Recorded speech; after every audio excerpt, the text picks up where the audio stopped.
Shit. Alright? Does anybody not know what a general stock issues NFA classic case is? Can somebody give me a good explanation of solvency?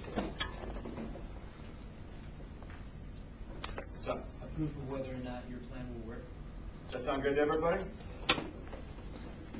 Proof of whether or not your plan will work. An author advocating that whatever's in your plan text would happen. So you can understand why that's kind of fundamentally important to a debate. What's a harm? Sam, what's a harm? It's a problem in the status quo that needs solved.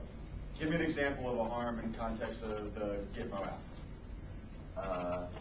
Human rights violations in Wonnacott. Sure. And usually, within your harms contention, that probably has an impact, right?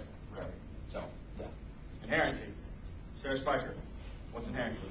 Inherency is like what's going on specifically right now, like generally related to policy, that keeps the harms from happening, or that keeps it going. Keeps the plan from happening, maybe? Yeah, well, that's what I'm saying, is keeps the harms going and prevents us from solving. Okay. This case is probably the one you will see the most in NFA-LD. People stick to this format pretty consistently. Another, I'm not going to spend very much time here. I think most of y'all know what a stock issues case is.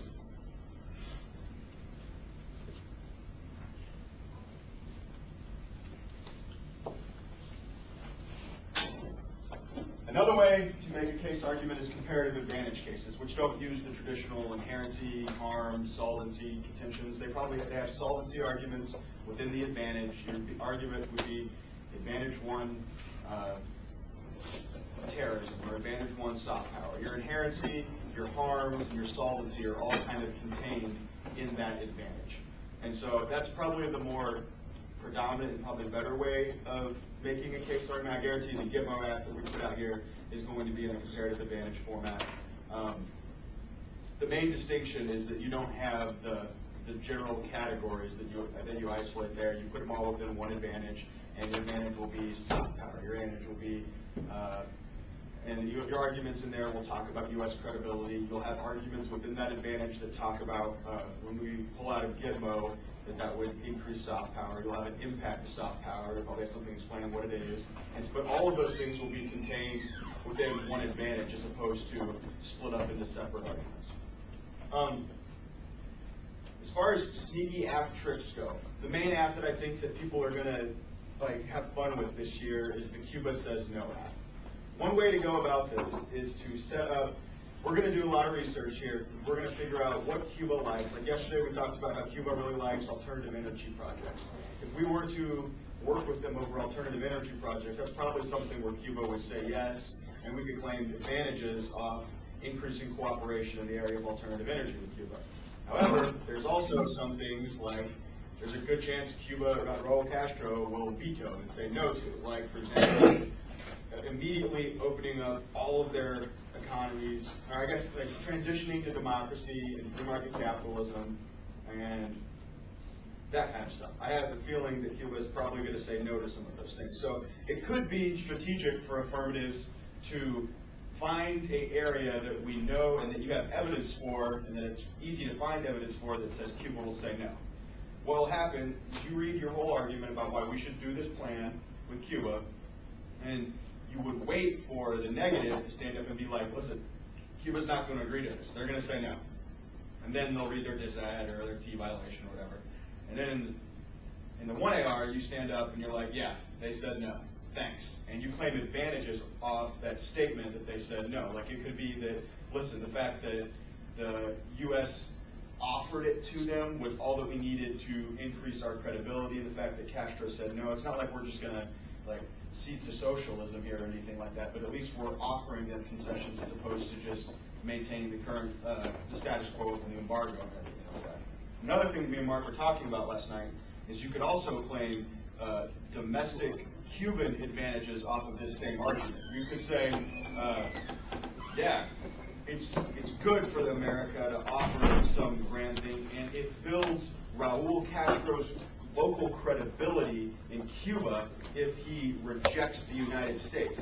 The argument could be that right now, me and Nick were talking about this last night too, that there is like a little bit of internal dissent. Raul Castro is kind of lurking in the shadows, as some of the literature out there is describing it.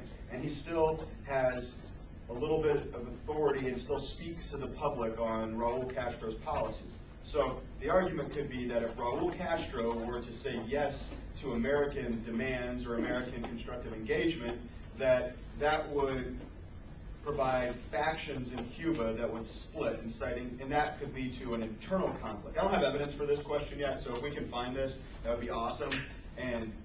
But I think that there's an argument to be made that if Raul Castro says yes to U.S. constructive engagement, that pisses off a lot of people that are Fidel Castro loyalists and starts internal rivalries in Cuba. And so for Raul Castro, he needs to step up and be really separate from the United States. And one way to do that is to deny, I guess, a form of a grand bargain to Cuba, whatever that grand bargain may be, I guess. So that could also lead to certain advantages like increasing Raul Castro's credibility with Chavez, with Hu Jintao. Is he still President Chavez?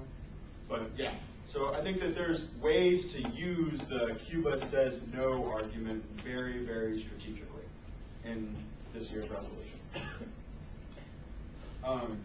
There's also you don't have to wait till the 1AR to make that argument. Your solvency contention could be, and Cuba gives us the finger, and then start talking about all the reasons why Cuba saying no is a good idea in the 1AC. So you could start that debate in the 1AC. There's no reason why that has to wait until the 1AR. Another form of affirmative strategery here. We'll talk later about judge adaptation, but there are certain judges in the debate community that you can probably run certain types of arguments in front of. You'll figure out generally through judging philosophies that are online, or just talking to other competitors or your coaches about the way certain coaches view things. And one of the most strategic things you can do in the 1AC is to tailor part of your affirmative to that person. For example, if I were debating in front of Mark, I probably would run a critical affirmative because I know they like it. That's notwithstanding that he would vote against me if I screwed it up, but I know that he's at least willing to listen to him, and most people might not be as prepared to debate. If I were debating in somebody else, I would revert back to that NFA stock issues case and maybe have a version of my case that is in that format because I know that judge really likes that format. And so judge adaptation in the 1AC is really, really important. You should have multiple versions of your 1AC. You should have one that takes you at